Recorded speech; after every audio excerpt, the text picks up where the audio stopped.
The last case of the morning, unless I hear objection from colleagues. No objection.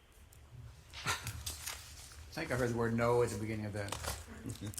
Yes, there was a no. Yes, there was a no. All right, last case of the morning, Jennifer Harkey versus NextGen Healthcare.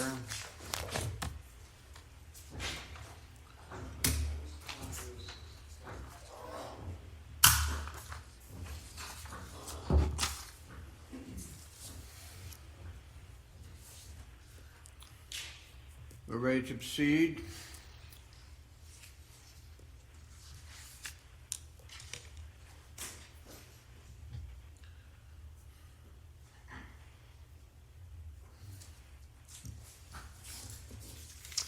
Good morning, Your Honors, and may it please the Court. My name is Andrea Mehta, and I, along with my co-counsel Mason Dunham, am here on behalf of Ms. Jennifer Harkey, who is the appellant in this case. This case is troubling for several reasons. The wholesale disregard of and misapplication of the summary judgment by the district court has unsettling ramifications for future cases.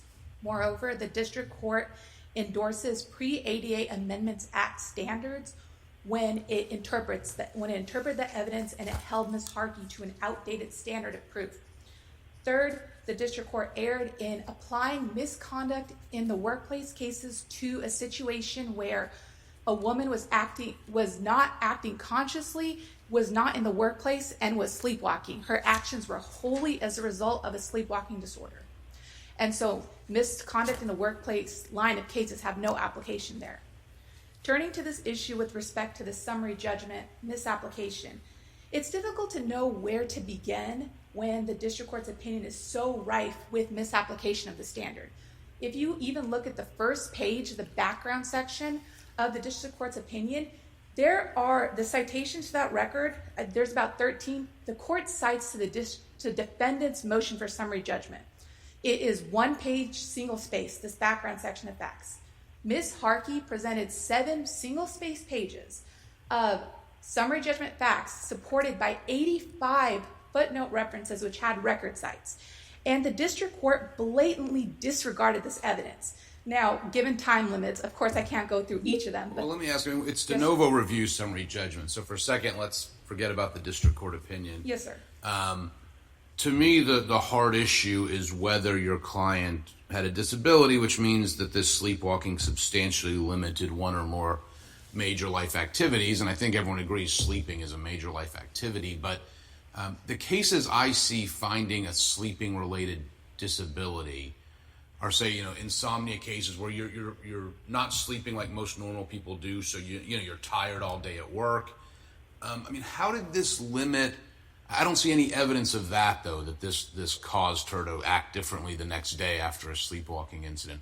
What is the evidence in the best cases to show why this impaired a major life activity? Your Honor, one of the most analogous cases actually is this court's opinion in Cannon, which involved a shoulder injury.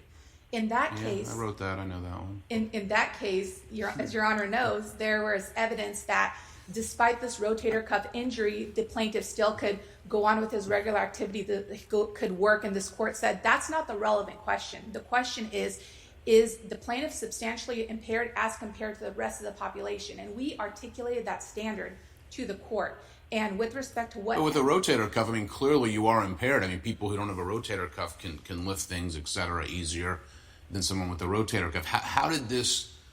It's not insomnia. It's not like she's not rested in the morning. Well, how is this affecting her daily functioning, I guess is my question. Well, Your Honor, it's affecting her major life activity of sleep because it's causing her to walk around in a non-conscious state. And so respectfully, I would articulate the correct test. Once in the last 10 years or something? She's been a sleepwalker for her entire life. It's sporadic, correct. It is sporadic, and it did happen once 10 years prior to the incident in question, and happened more frequently when she was a teenager.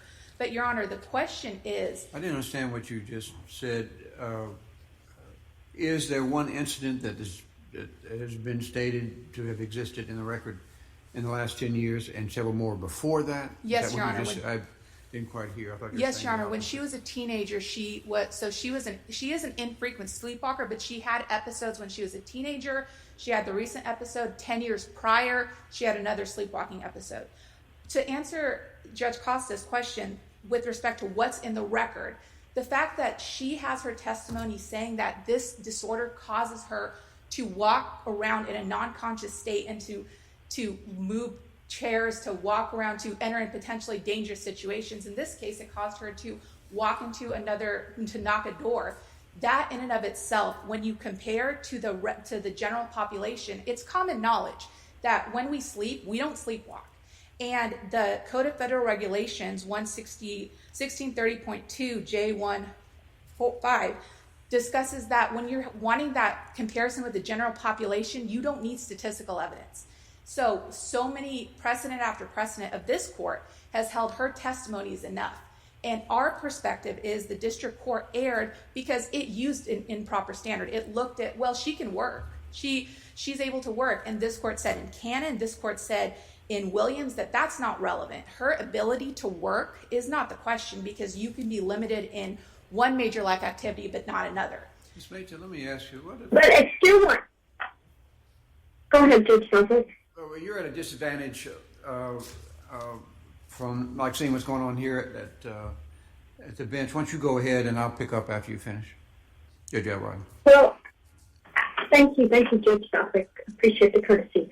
I can't tell, though, how it could be an interrupted major life activity with only one incident. Is there any case that says it's such a rare interruption is a major life activity? And then also my second question, which is, how do you distinguish the Hamilton-Green line of cases? The idea that if a person with Tourette's has outbursts, that still that he can be fired even for the outburst, not for the disability. So can you deal with both of those questions, please? Yes, Your Honor. With respect to the first question of whether one incident is enough, this court's cases and the ADA regulations and the ADA itself don't talk about a specific number of instances that are necessary. In fact, in regarded as cases, it's enough that they thought she had this impairment and they acted on that behalf. And so what we would articulate is there's no minimum amount of episodes for protection under the ADA. The question is, in terms of whether she's substantially limited in a major life activity, should not demand extensive analysis. And we posit that the district court just did away with any of her evidence and said because she can work, she's not substantially impaired. Now, with respect to Hamilton, I'm glad you brought that up. That was actually one of the things I wanted to cover, Your Honor.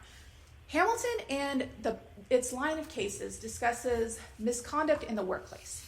And Hamilton involved a man who had arguably PTSD. He said he was cursing. He entered into a physical altercation with a coworker. He put that individual in fear, and because of that, this court said that the ADA does not allow you to use that accountability as a shield.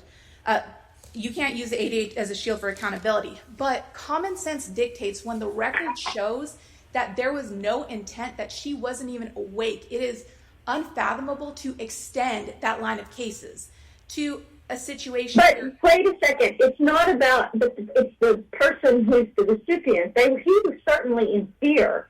He was in fear that he was going to be accused of some untoward actions, etc. He was definitely in fear. So the Tourette's case, though, if the person has no control over that, the same way, but still their outbursts the vulgar outbursts in that case, we're allowed to fire over that in the case law. So can you help with that? Respectfully, Your Honor, I would say that the summary judgment evidence has a fact question as to why this employee was in fear, because NextGen's own employee was interrogating him as if a sexual assault incident had occurred. Well, there's a coworker in his room at 1 a.m. I don't think it's strange that he'd be very concerned about that situation. Completely understandable, Your Honor, but also while NextGen at the summary judgment level said she barged in the room, she knocked on the door. He didn't look, he opened it, he stepped back to let her in. And there are repeated inferences in the record. He wanted to call his attorney at 3 a.m. because specifically he says, I thought I was accused of doing something I didn't do. That came from Jill Burke's questioning. Jill Burke is NextGen's employee. So the jury can decide between those two versions, correct? They can decide why was he really in fear. But the question is, this woman, he admitted he did not feel sexually harassed. She didn't look at him. She didn't speak to him. She didn't touch him. Your Honor, she was asleep. And we are venturing into dangerous territory. But the real question is, can't the company, has a legitimate concern about potential harassment allegations? Can't they do something about that? Even if, sure, in this case, there was no evidence that it actually was that type of incident, but it kind of looked that way. And why can't aren't we interfering with companies' ability to make sure they maintain vigilant policies against sexual harassment when people are at conventions or in the workplace? Your Honor, respectfully, I don't believe that you are in this case because of the additional evidence before this court. And this court had said in the Shake versus Texas A&M case, which is it's a Rehabilitation Act case, but as this court knows, ADA is instructive in those cases, that it's a false equivalency to say that there is no line between disability-caused conduct and the disability. Because if you go down that route, you are taking away the protections meant by the ADA. And the misconduct in the workplace cases really operate as more of an extension of those line of cases. This is not a case where she was after the fact trying to excuse it. Everyone witnessed this sleepwalking in action. And one thing that's very important to your point, Your Honor, is you have a fact issue where an employer is saying you're a liability. And this court has held in Laxton, when you have evidence of discriminatory animus and a decision maker, those statements are relevant as to pretext. What's more, this is not that this employer was just worried about misconduct. They told her, Your Honors, to see a doctor. The next morning, they told her, see a doctor. They terminated her hours after she had that same doctor's appointment. So this is very much an issue where there's a lot of evidence that shows that they had a discriminatory animus. And this court has held, even in the pre-ADA Amendments Act context, in the Rodriguez case, an employer can be worried about potential liability for an uncontrolled disability. An employer can't make snap decisions based on a disability because that's disability discrimination. An employer can't say, I'm worried that this is for the best of the company because I'm going to be liable if your disability is out of control. NextGen didn't even enter into any sort of interactive process when they witnessed, Your Honors, I can't stress that enough, they witnessed this disability in action. This is a case where no one was hurt.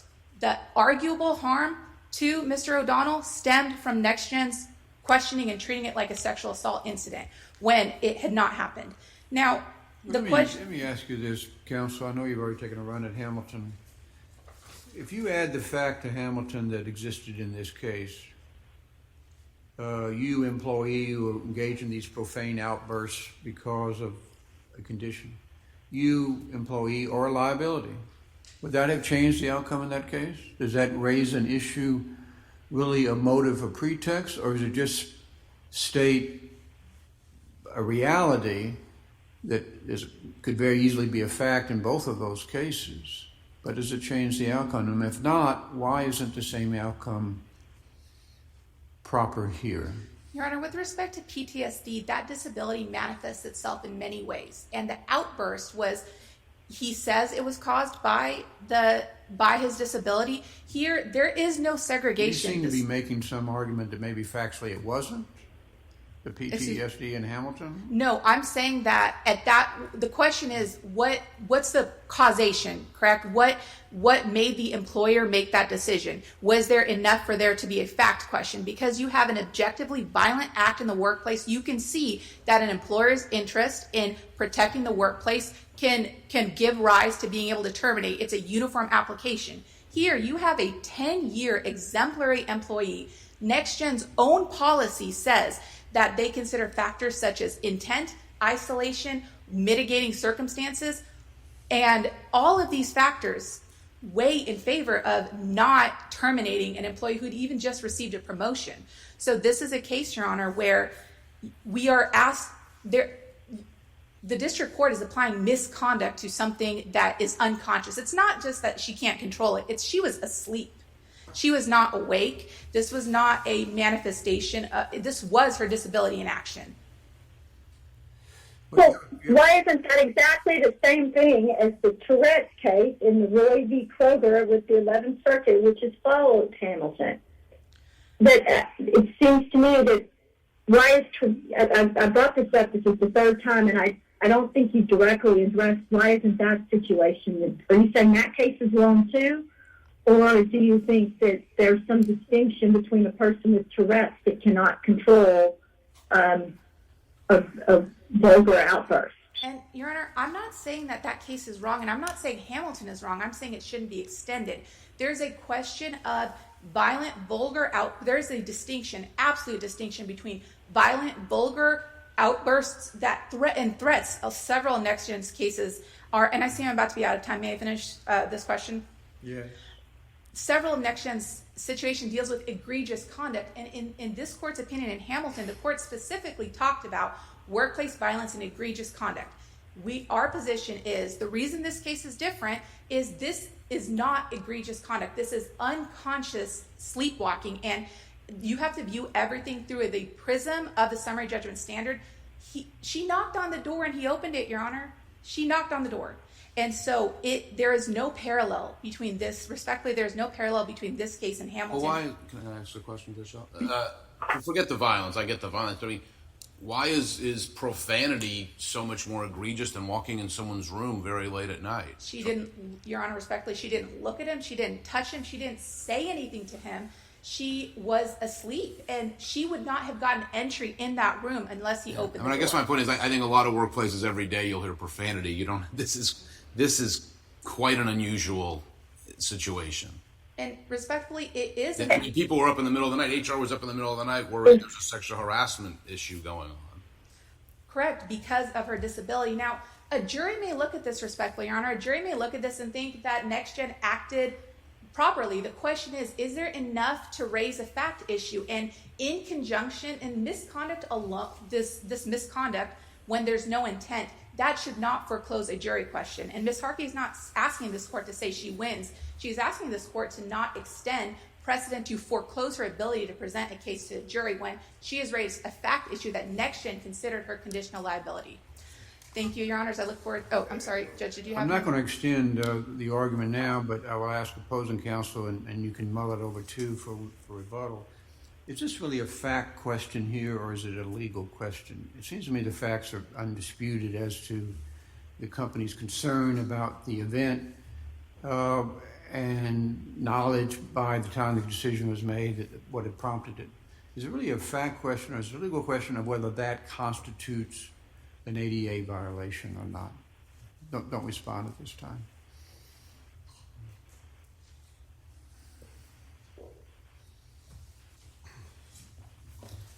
May it please the court. Counsel. Good morning. I certainly won't go through a detailed rendition of the facts, and obviously the court is very well aware of what happened here. And I agree with you, Judge Southwick, that the salient, the important facts that really matter here really aren't much in dispute. We believe that the district court didn't err, and in a de novo review, we don't believe that this court would err in finding that summary judgment is proper for several reasons. Notably, we don't think that the plaintiff in this case was able to establish the prima facie case either as disabled or with a record of a disability or regarded as. I want to point out. Counsel, when you said that the district court didn't err, you mean in its ultimate decision, you recognize that the district court cited all kinds of things from that are not summary judgment, things that are that they are contested, and included them as uncontested things, so that the order has errors, doesn't it? The order is relatively brief, I'll grant that, and I'll also point out that while the court had some citations that would make it look like there was some reliance on pre-ADAA law, the court also cited, in its opinion, cited canon, as a matter of fact, and addressed the fact that the standards have been relaxed under.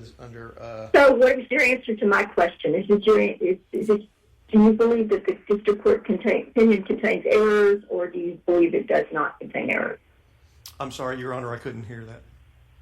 Do you believe the district court opinion contains errors, it's just not the ultimate conclusion, or do you believe it does not contain errors? I believe it does not contain errors. I believe they reached the correct decision. The court did cite the correct standard under 29 CFR section 1630.2.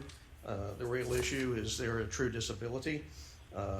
Obviously, sleeping is a major life activity as listed in the ADAAA.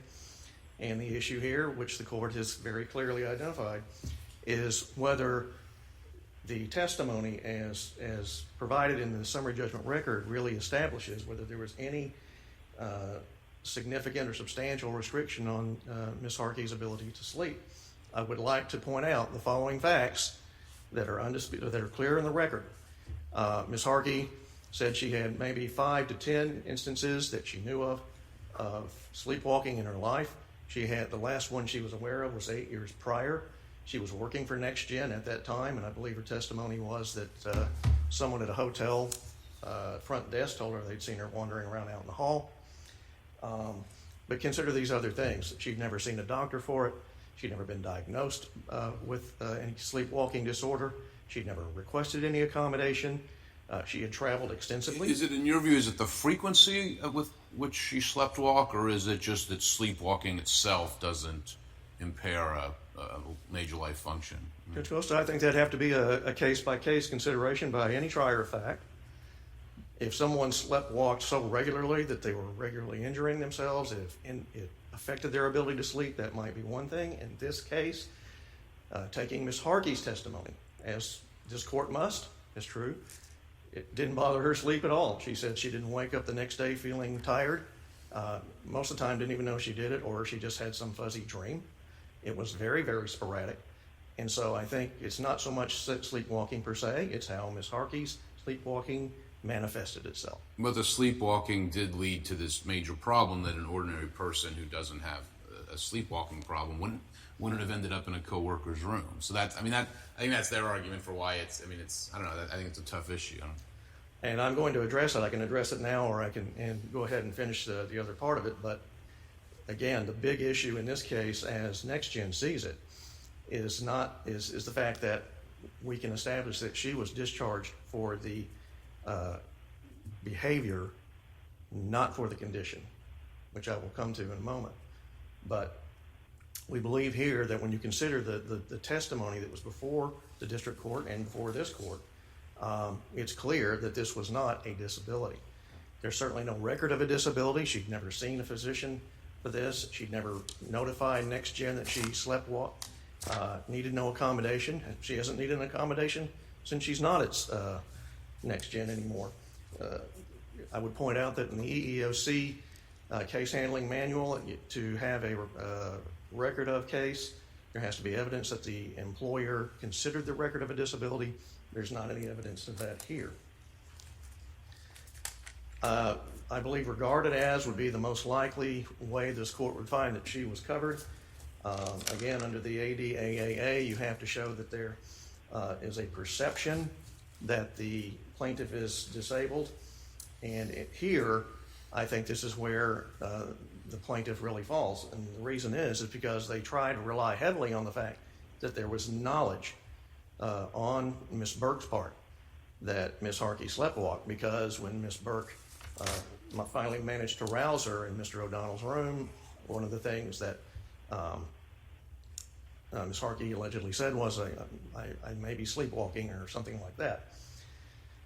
Knowledge in itself, we've cited the Ariza case and the Austin cases that show that simple knowledge itself is not sufficient. But I think more importantly is the issue of the transitory and minor nature of Ms. Harkey's sleepwalking. And I think that if we look at the Willis case, which was issued by Judge Robinson, it does a very nice job taking the 29 CFR 1630.2 considerations and looking at them, particularly duration and long-term impact.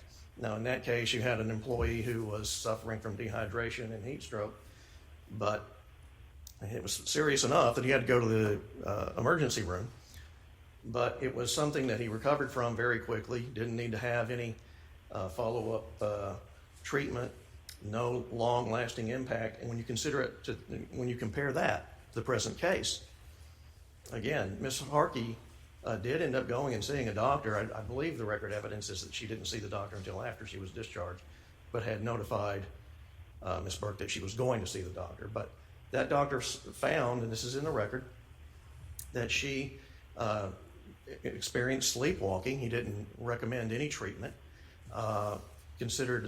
Suggested that she consider a sleep study, which she didn't do. And she hasn't gone and seen the doctor again, and she hasn't needed any treatment for it after that. So this was a very sporadic, brief episode, and again, left her really with no personal impact. When you look at that and compare it to some of the statements that have been alleged that would, from the plaintiff's viewpoint, create a fact issue, I think that it doesn't really hold up. And I'll address those presently, but we believe that the first element, establishing coverage, can't be gleaned from this summary judgment record. The second element, in terms of qualification, wasn't addressed and isn't an issue in the case.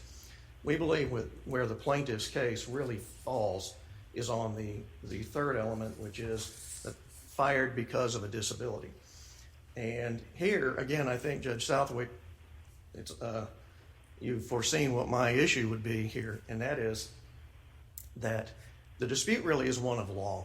I don't think of rather than fact. And I say that because the appellant cites 3 cases in their briefing: the Ward case, I hope I'm saying this correctly, the Scheich case, and the Smith case, Scheich being the Title II case.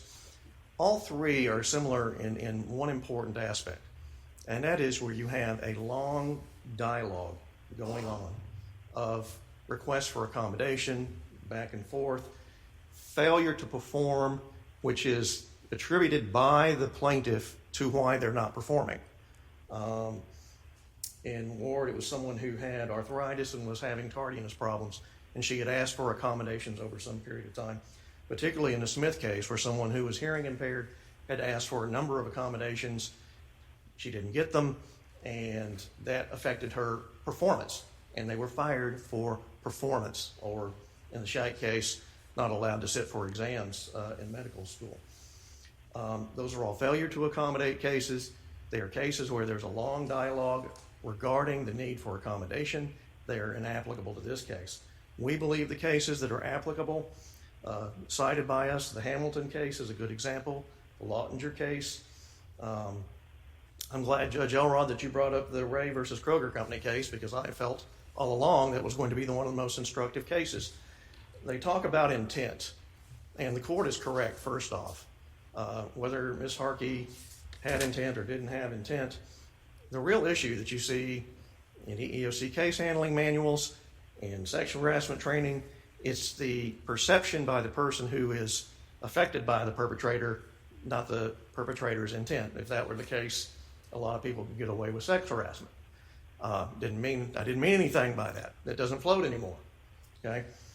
In this case, why can't the Tourette's and the PTSD cases be distinguished? I mean, someone with Tourette's, that's going to be, they can't control it, but it's going to be a daily problem in the workplace. That's going to be offensive on an almost daily basis. PTSD can cause outbursts fairly regularly.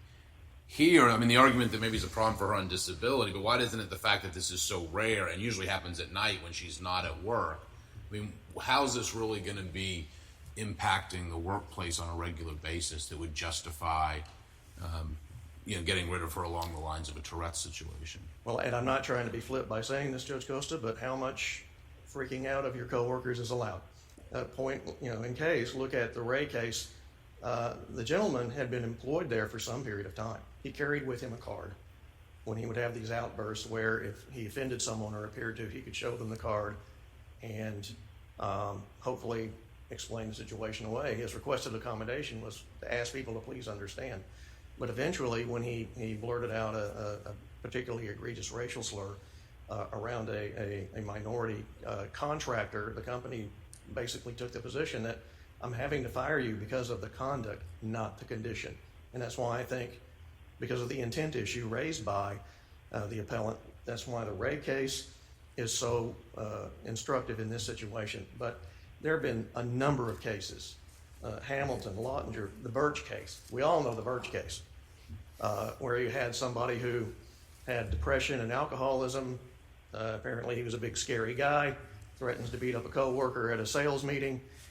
As soon as he finds out that Human Resources is investigating his behavior, he goes and checks into a rehab. And face it, he even has doctor's notes sent to the employer telling them that he's cleared to come back to work. He wants to come back to work. He's cleared. There's clear knowledge that there's a covered disability here.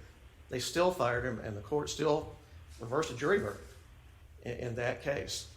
There's a long line of cases that address the simple fact that even if misconduct on the job is a product of or a manifestation of the disability, that doesn't shield the employee from Right, I recognize that. So you say it's because of the conduct. The other side says it's because of the condition.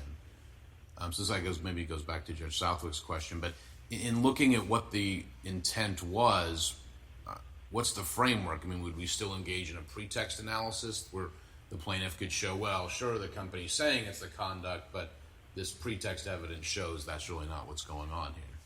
That's a fair question, and a pretext analysis, which was done in this case as well, is certainly can be applicable to this type of situation, and I think, again, that's going to be fact-specific.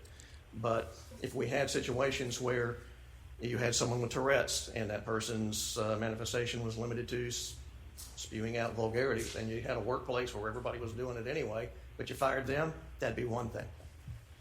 There's no such evidence. Well, you just said pretext would be fact-specific. Are you saying we need to send this case back No, for a jury?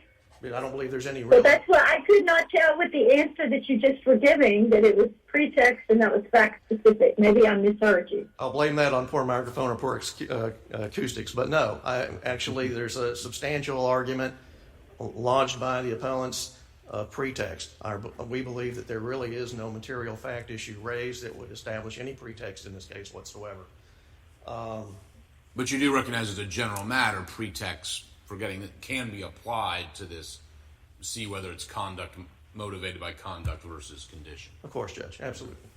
So let's address the pretext, because the arguments that they make simply don't create a legitimate, genuine fact issue here. When you compare it to something like they cite the well-known Laxton case, Laxton versus the Gap, where almost every reason given by the employer for the adverse employment action was shot down, and particularly important was the language in that case where the evidence of pretext combined with mendacity certainly had something to do with it.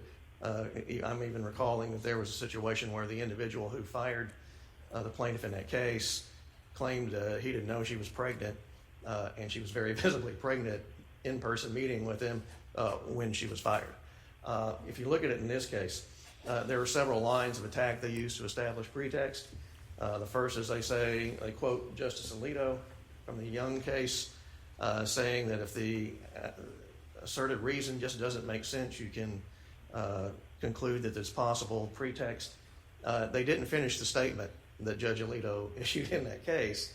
And he goes on to say, but if the finder of fact can conclude that it was the right reason, then that's fine.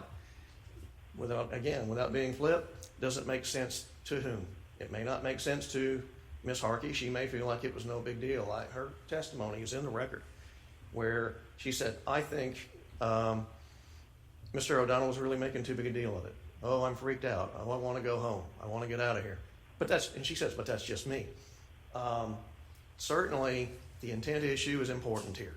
The record is clear. Mr. O'Donnell's testimony is in the summary judgment record, and he said he was freaking out because this was happened to be at the time of the Me Too movement, relatively newly married, and compared to some of us 5 years married. How was he going to explain this if it came up with his wife? Clearly, Miss Burke's questioning of him raised concerns because, face it, I think it's not beyond the pale that somebody in HR may say, what's going on here? Did these two people hook up in the bar and then somebody passed out?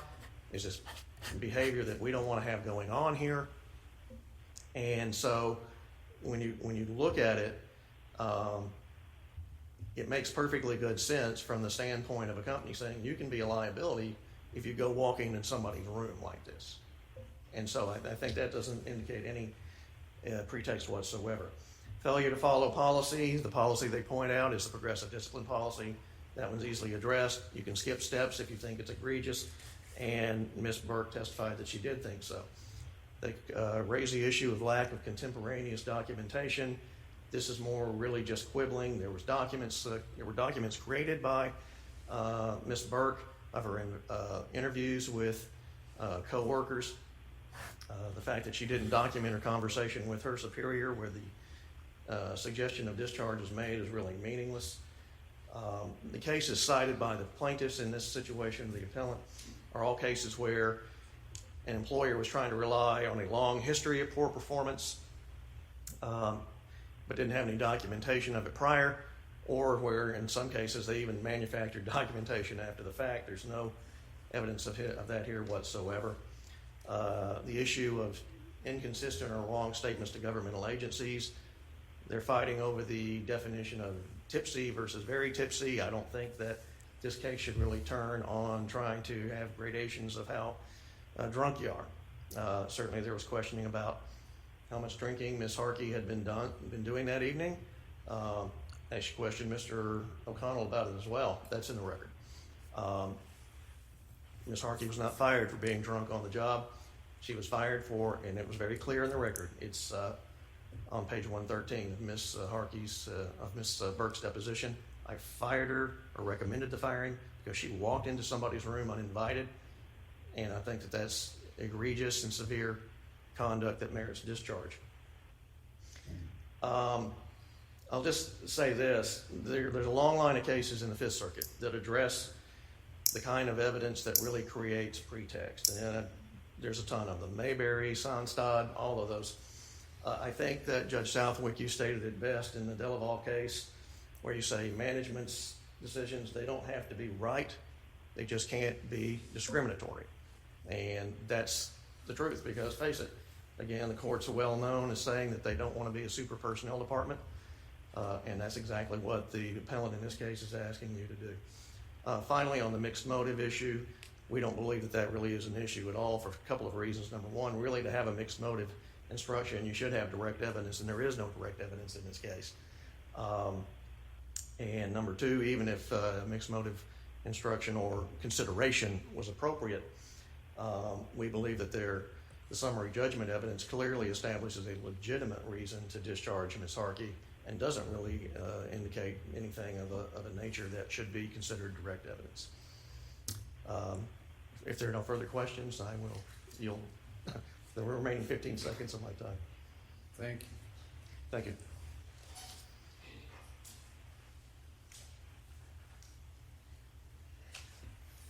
I want to begin by addressing Judge Southwick's question about is this a question of law or is this a fact question? The reason that this is a fact question is because of the specific evidence before this court and the company policy itself. In Hamilton, you have a situation where there is no way you can view what this man did as anything other than workplace violence. You can't view smacking a coworker, yelling at them, yelling expletives. You can't view that as anything other than violence. In this case, there were several other factors to be considered, and the specific ones isolated in nature, ameliorative effects, mitigating circumstances, and that not in and of it, that not alone. That's not alone the reason it's a fact question, but in conjunction with everything else. I heard opposing counsel tell you that the liability could have just meant that behavior could be a liability. That's not the standard on summary judgment. We get the inference. We get the benefit of all reasonable inferences. And so truly for NextGen to be entitled to summary judgment, they would have had to come up here and say, yes, even if she said you're a liability because of your condition, yes, even if she told her to see a doctor, yes, even if she sought to exaggerate all of the other facts, even then we win. But that's not what NextGen said. That's not what they can say. And I found it stunning that he said that there's no personal impact on her because of her condition. She lost her job, Your Honors. And the question of apparently this condition can be so transitory and minor, yet be severe enough for her to be terminated Those two arguments do not make sense when you view it through the prism of the mandated standard and when you view the evidence together. And with respect to, there's actually one thing opposing counsel said that I agree with. Sleepwalking is a fact question. Whether her condition substantially impairs this major life activity, the prima facie case is not an onerous burden. She brought enough to the table to be entitled to a jury question. As the Seventh Circuit said in Felton, which is another sleep disorder case, it doesn't matter if it maybe isn't as serious, or maybe the employer has evidence that it's not as serious. The question is, what is on the other end of the scale? And I respect that this court does not want to discuss the district court's errors because the review is de novo. But by and large, that's our entire issue, is instead of looking at what was on Ms. Harkey's end of the scale, it was all about, let's believe NextGen, let's take NextGen's evidence for fact, let's cite NextGen's motion for summary judgment almost 20 times, not even supporting evidence. And let's apply outdated standards with respect to what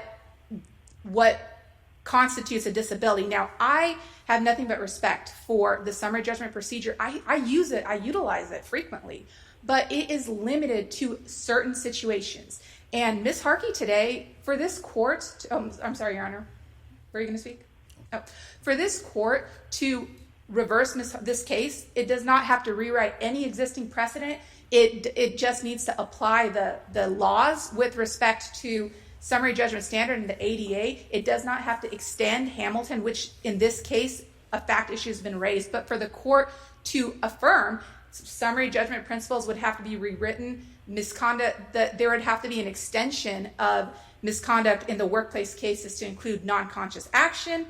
And it would just be a very devastating impact, allowing an employer to continue to chip away at ADA protections instead of following the ADA Amendments Act's mandate, which is the prima facie case isn't onerous, substantially impaired is not a demanding standard. Did the employer comply with the ADA?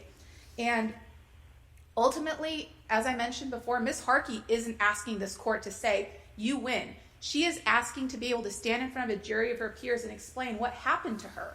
This is not the first time that this court has reversed a district court for not complying with the summary judgment standard. This court did it in Cannon, this court did it in Burton, this court did it in Williams, and we are only asking that this court reverse so Ms. Harkey can have her day in court, and when the court looks at all of the evidence through the mandated summary judgment standard, it's clear that reversal is mandated here.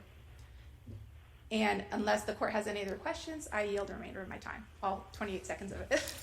All right, counsel, thanks to you both. Thank you, Your Honors. That concludes our arguments for this week on this panel. We have a few more ahead, so I guess we're only in recess.